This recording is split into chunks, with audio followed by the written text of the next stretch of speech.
When I was about 32, I worked on that glass building there, and I was a senior designer on it. The building got up halfway up, and there was that many clashes that they needed to bring somebody in. And they brought me in, and I finished coordinating that project. I was quite financial. I had a lot of rental properties in Sydney here. How life has just changed. I've returned from Indonesia after 9 years of working as an engineer there. I've gone back to the old company. I'm working on a job in Chatswood.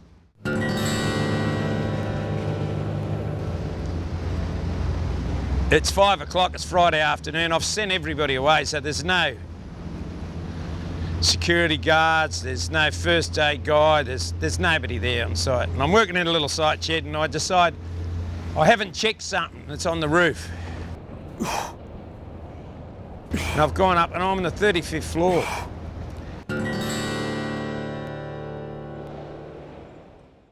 And I've walked out to check out some pipe work, and it starts to sprinkle, and I think to myself, this is a bit dangerous. And I walk back, get on the ladder, put my foot on the ladder, my foot slips through the ladder, and the next thing you know, I'm upside down, hanging by my shin. At that stage, I weighed 135 kilos. And I'm thinking to myself, I'm gonna die. They're gonna find me on Monday. I'll never, ever get up. After 10 minutes, I pull myself up. I come down, my legs blown up. I can't handle this. I call an ambulance, I go to Westmead Hospital. At Westmead Hospital, I kept telling them I was an engineer, and they kept looking at me and saying, you're a bikie, you're a bouncer. You're too rough looking to be anything intelligent. So they medicated me, and I spent my whole time sleeping 20 hours a day. So I get out of Westmead after 6 months. I buy a push bike from Parramatta, and I decide I'm gonna get fit. I've gotta lose all this weight. I get on the push bike. I've rode from Parramatta back to Westmead because I lived at Wentworthville. Young bloke comes round the corner, smack, runs straight over the top of me. That led to 4 years of in and out of hospitals. Twice here to Macquarie Street, once to Manly, twice to Westmead. I'd be in hospital for 4 or 5 months. I'd get out, I'd just quickly try and get to the bus or do anything that exerted my leg. By that night, my knee would be that big and I'd be back to hospital. I contracted golden staph.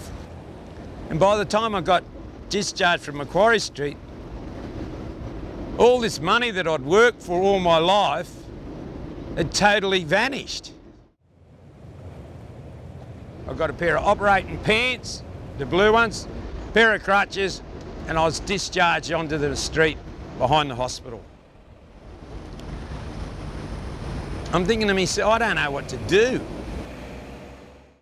And I'm just feeling angry and confused. Why did they discharge me out of the hospital?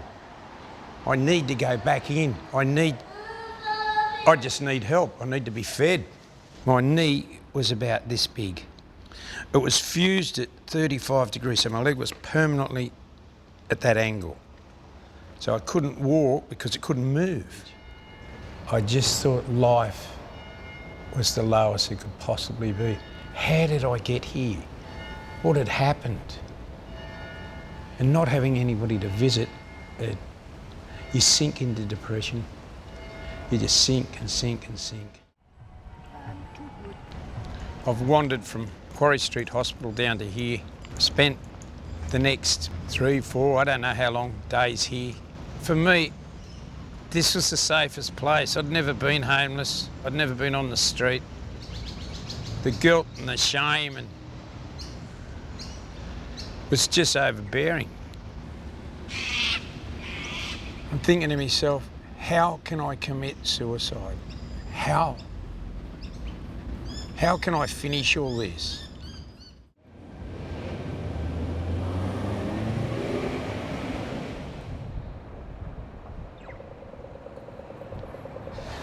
It's hard to believe 14 years ago, this is where I ended up. Couldn't walk, had no future. You're sitting in the gutter and you've just got your head down.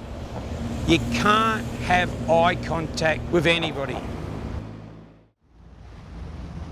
I often struggle to describe to people how it feels to be so low. I remember being at Matthew Talbot, and at Christmas, all the homeless men would come in and they gave us a Christmas lunch. And for Christmas, they gave us a present, and it was a little bag, and it had a pair of socks in it, some deodorant. That was Christmas. And I think to myself, that made a whole world of difference to me, that pair of socks and a little bit of deodorant. So at this stage, I'm 50 years old. I'm weighing 136 kilos. And very quickly I realised that none of the halfway houses, none of the facilities have got carers for somebody with a disability. So the second you say you can't walk, that's it, they won't take you. This is the turning point of my life. Lower North Shore Community Housing gave me a little apartment inside here, Lower Spofford Street. 4 walking sticks long, 3 wide. I could look out the window, see the harbour. It brings back fond memories. I couldn't walk, or not very well, so every day I'd go up to IGA, walk up to Spofford Street here, see what specials are on. Take me 20 minutes, next time 18 minutes. And that's where my fitness career began. This is where everything started, right here. Now I'm going to get run over again. Now I'm 60. I've lost 50 kilos. I'm in the best shape I've ever been in my life. I do about an hour and a half of bodybuilding every day to keep fit. And I teach all these ladies aqua. I try to inspire them to forget about everything and just exercise. You don't need to be the best athlete in Australia. You just need to participate.